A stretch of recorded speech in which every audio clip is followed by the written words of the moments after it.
자, 여러분, 우리 예배에 집중합시다. 우리 스마트폰은 다 완전히 꺼주시고 우리가 집중해서 우리가 예배 시간에 정말 하나님 만나는 그런 귀한 일이 있기를 바랍니다. 자, 오늘 말씀 고린도후서 11장 2, 3절, 3절 말씀에서 아직도 날마다 내 속에 눌리는 일이 있으니 라는 제목으로 말씀의 은혜를 받고자 합니다. 먼저 말씀에 앞서서 한 이야기를 합니다. 얼마 전 이국종 교수가 한 말이 문제가 아닌 문제가 된 적이 있습니다. 그는 그 당시 대전 국군병원 원장으로 있을 때에 그는 군의관들의 그 정신교육을 부탁받고는 강연을 했습니다. 자, 그런데 그 강연하는 도중에 군의관들에게 말하기를 탈조선하라. 조선에서는 안 된다. 바이탈과 즉 응급의학과 등 생명과 직접적인 관련 있는 그런 의료 분과는 하지 말라. 나처럼 되지 말라. 나는 이번 생에서 망했다. 등과 같은 그런 말을 했습니다.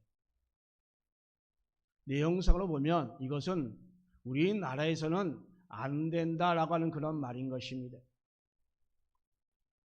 이 군인병원 원장이 하기에는 정말로 적절하지 않은 말입니다. 더군다나 군의관이라면 의사입니다. 그런데 이 의사들한테 더욱더 이것은 할 말이 아닌 것입니다. 그 당시 정부가 의대 정원을 늘리다 보니까 그것에서 일어난 그 전공의 파업과 의대생 휴학 문제가 아직도 해결되지 않은 그런 상태에서 이 정보와 관련성이 깊은 이 군병원의 관계자들이 그 모인 자리에서 나온 이야기여서 더욱더 문제가 될 수 있는 그런 아주 큰 그런 문제인 것입니다. 그래서 이제 이국정 교수도 국방부 측에 이렇게 사과 의사를 전했습니다.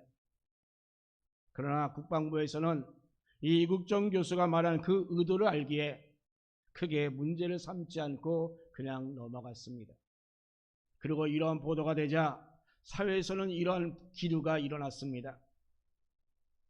조금 가격한 표현이긴 하지만 이국정 교수라면 저런 말을 할 수 있다. 아마 다른 정부의 관계자가 이런 말을 했다면 그것은 큰 문제가 될 것이다.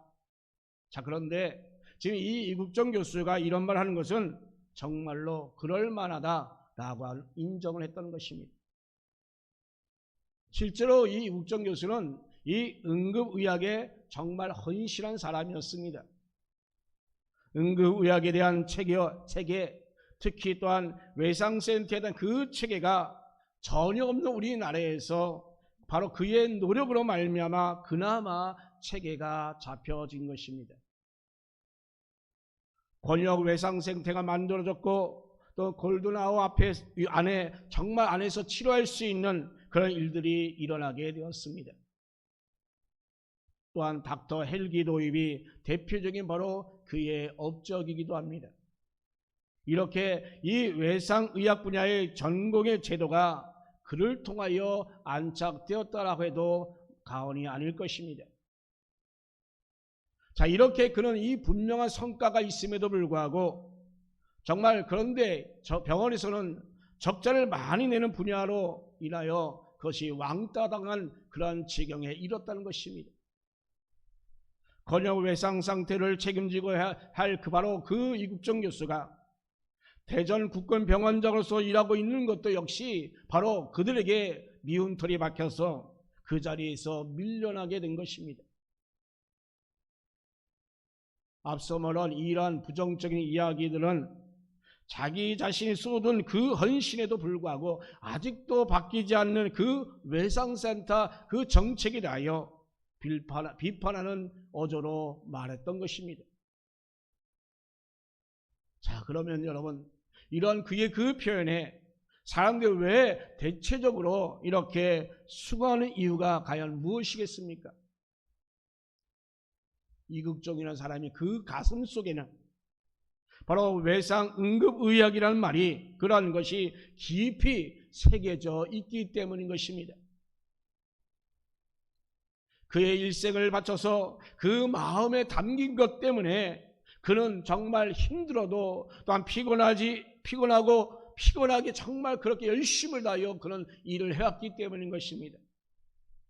정말로 이국종 교수는 그 분야에서 고생하는 것을 너무나 잘 알고 있기에 그의 말에서 정말로 그 진정성이 느끼게 되었던 것입니다.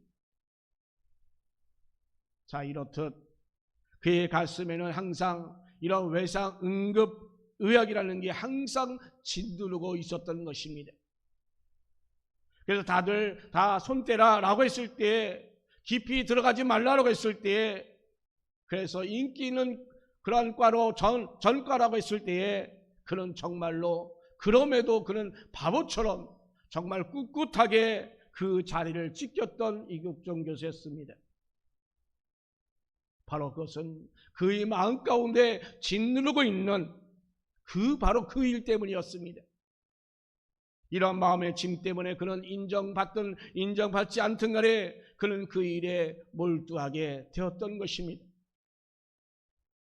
사랑하는 성도 여러분, 여러분 가운데 여러분을 짓누르고 있는 것이 과연 무엇이 있습니까? 아직도 여러분 가슴 가운데 여러분을 누르고 있는 것이 과연 어떤 것들이 있습니까?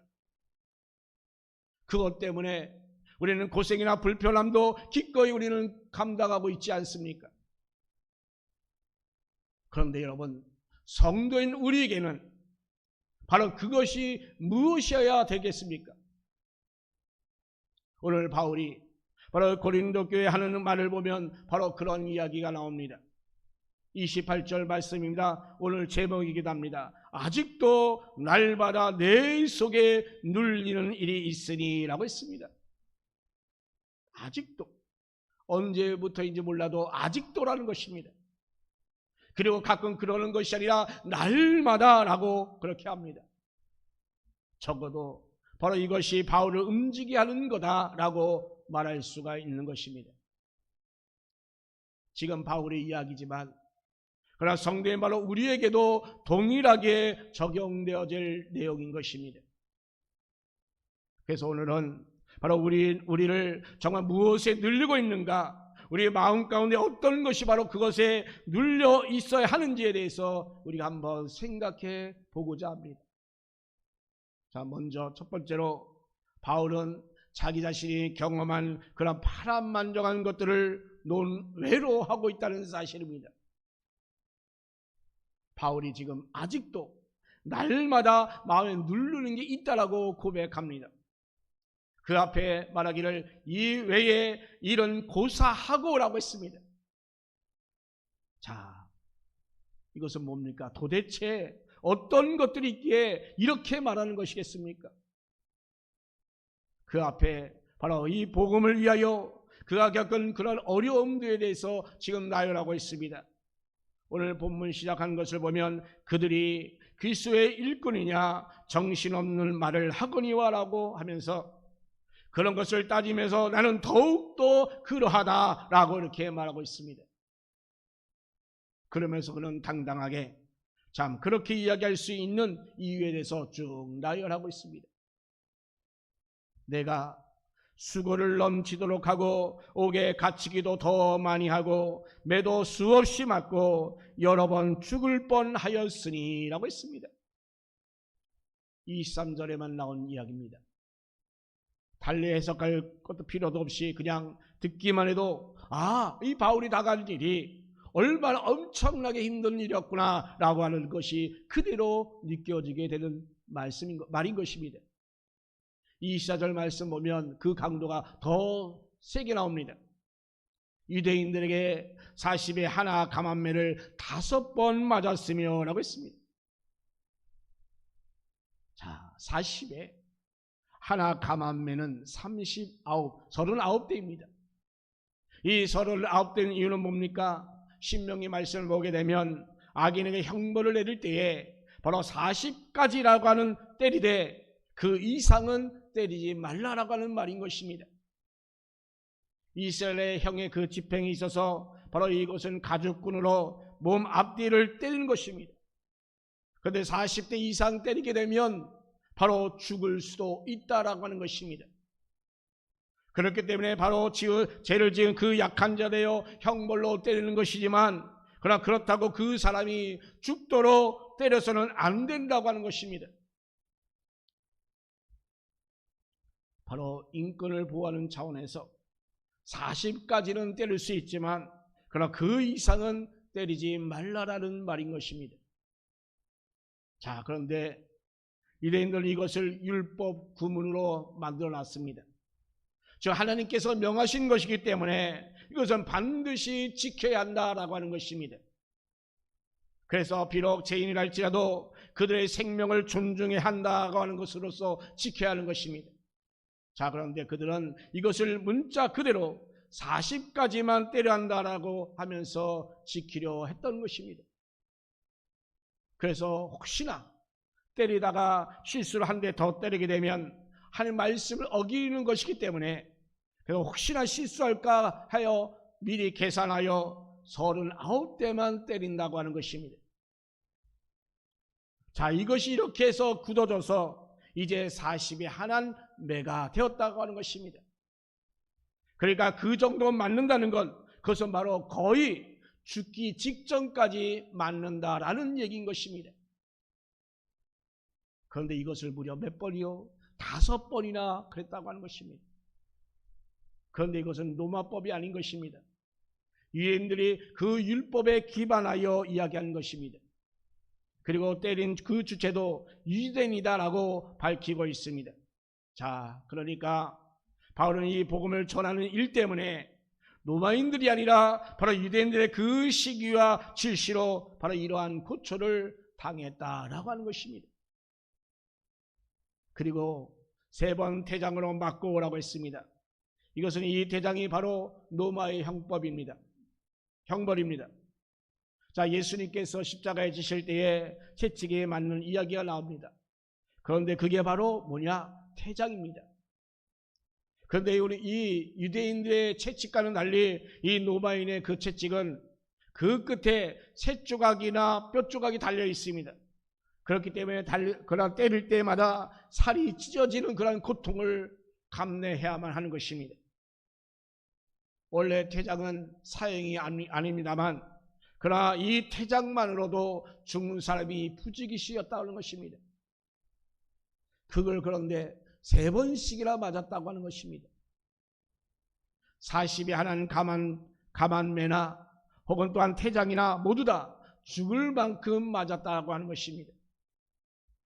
그것도 무려 5번씩이나, 그리고 태장은 3번씩이나 맞았다라고 하는 것입니다. 또한 말씀 보면 한 번은 돌로 맞고라고 했습니다.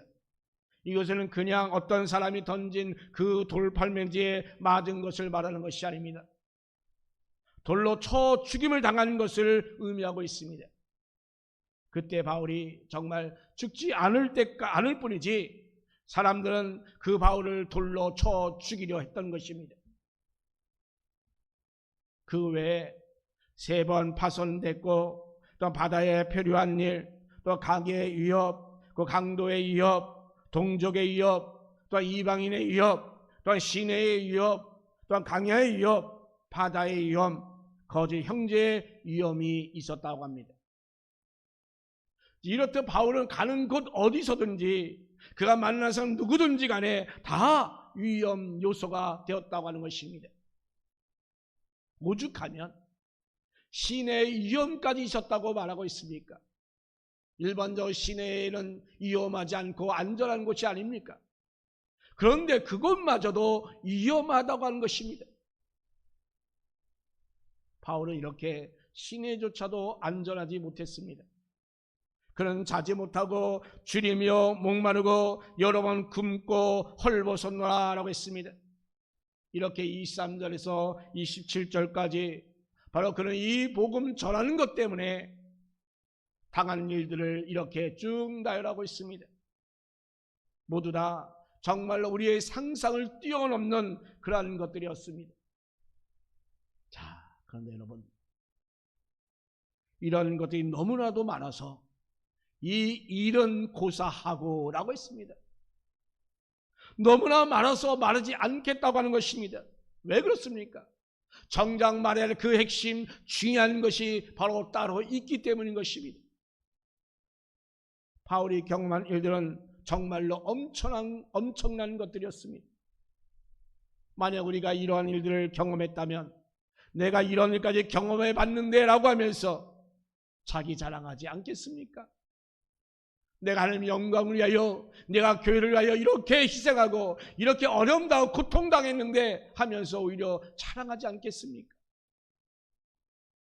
그러면서 자신이 경험하는 것은 다른 사람이 감히 경험할 수 없는 것이라며 그것이 정말 전부인 것이며 여러분 떠버리기를 아마 바쁘지 않을까요? 사실 여러분, 자신이 경험하는 것, 그것은 중요한 것 정말 많습니다. 그래서 인간은 그 알량한 그 수준에 그래서 머물 수밖에 없음을 우리는 알아야 합니다. 우리는 지금 바울이 왜 이런 고사하고라고 하는 이 말하는 것을 우리는 분명히 볼 수 있어야 합니다. 이런 것들은 말하는 것도 하지 않겠다고 하는 것입니다. 말도 하지 않겠다는 것입니다. 이런 것들의 마음을 자꾸 빼앗기다 보면 정말로 자기 자신이 정말 중요하게 여기는 그런 것들을 제대로 중요하게 여기지 못하기 때문인 것입니다. 그러니 우리는 여러분 나의 경험이나 나의 업적 혹은 나의 자랑거리 바로 이러한 것들에 우리는 정말로 마음을 빼앗기지 않기를 바랍니다. 이런 것에 우리가 마음을 빼앗기다 보면 자신이 가장 커 보이지 않겠습니까? 다른 이들은 안중에 들어오지도 않습니다. 그러나 다른 사람의 입장이나 생각은 아랑곳하지 않냐고 그저 자신의 이야기만 하게 되고 결국은 교만해지기까지 하는 것입니다. 여러분, 우리 마음 가운데 이런 것이 있어서는 정말 곤란합니다. 이런 것들은 그냥 패스해도 되지 않겠습니까? 마음에 새길 것들이 너무나 많이 있어요. 결코 여러분 이런 것들은 대단한 게 아닙니다. 여기에 우리는 절대로 여러분 우리의 마음을 빼앗기지 않기를 바랍니다. 두 번째로 이어서 바울의 마음에는 교회가 들어있는 것을 보게 됩니다. 여러분 우리가 지금 대단하게 하는 것들을 하찮게 보면서 말하겠다라고 하는 것이 아닙니다. 바울은 그 자신이 마음에 눌리는 것이 지금 있다라고 지금 말하고 있는 것입니다. 그것은 바로 교회이다라고 말하고 있습니다. 아직도 날마다 내 속에 눌리는 것이 있으니 그건 모든 교회를 위하여 염려하는 것이라 라고 말합니다. 마음에 항상 이 교회를 향한 그 간절함이 있었기에 그 교회가 잘못될까 마음이 항상 눌리는 상태라고 하는 것입니다. 또한 그 교회가 정말로 잘 되기를 바라는 마음 가운데 항상 이렇게 마음이 쓰이고 있다라고 고백하고 있습니다. 이제 바울은 온전히 교회의 사람이었다는 것을 우리가 보게 됩니다. 여러분, 성도들이 마음 가운데 항상 생각하고 그래서 마음 가운데 눌리는 것은 바로 이렇게 교회가 되어야 될 줄로 믿습니다. 성도는 세상에서도 살고 또한 직장에서도 살고 또한 가정에서 살지만 자신의 역할을 감당하는 분명히 사명도 있습니다만 이런 걸 다 우리에게는 다 중요합니다만 그러나 이런 것들이 다 우리 마음까지 다 가지고 있을 수는 없습니다.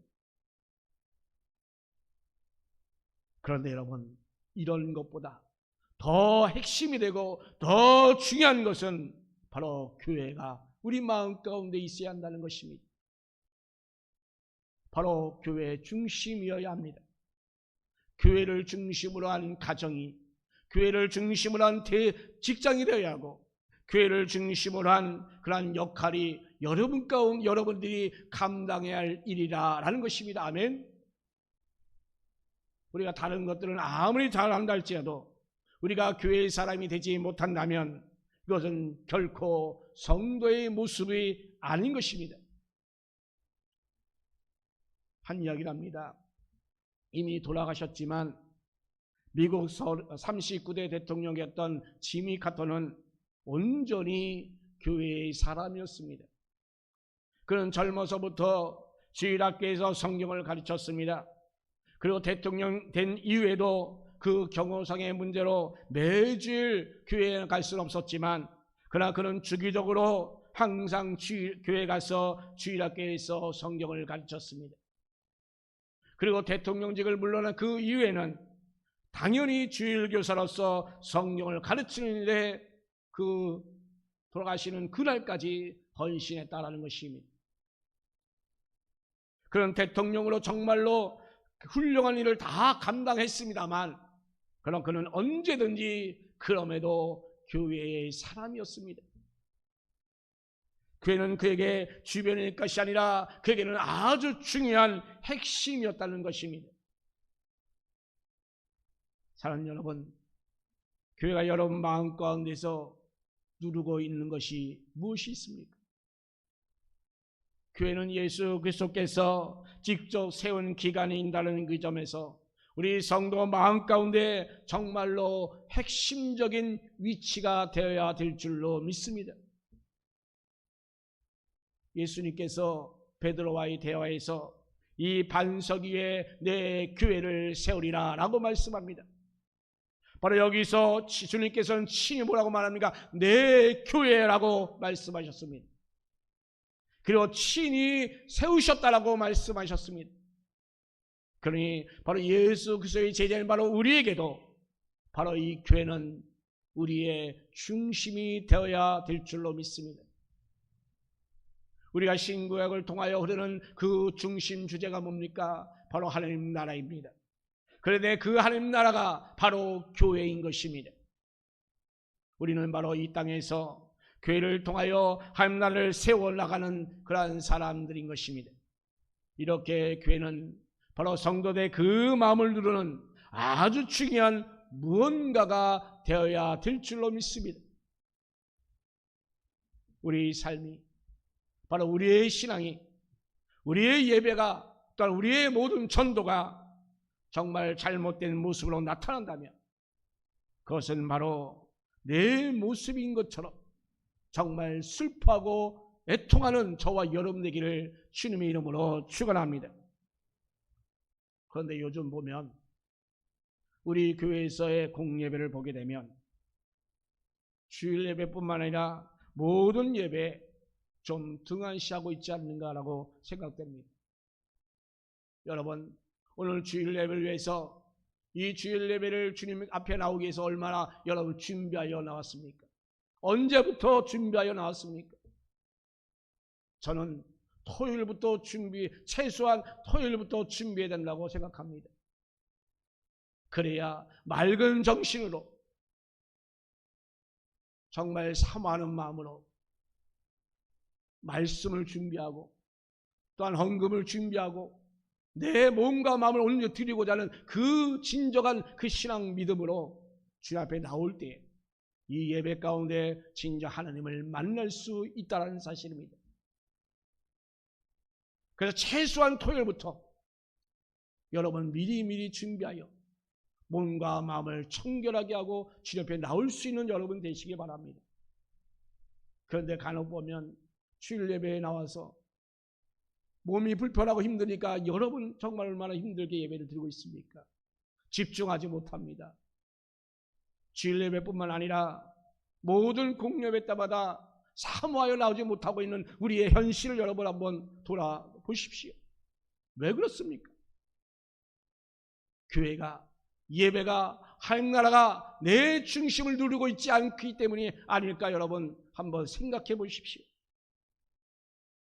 우리는 그래서 그 예배에 등한시하고 있지는 않습니까? 우리 마음 가운데 정말 진정 여러분 다남중앙교회를 담으시기 바랍니다. 우리 마음 가운데 다남중앙교회를 위한 그 눌리는 부분이 혹시나 없지 않는가 다시 한번 되돌아보시기 바랍니다.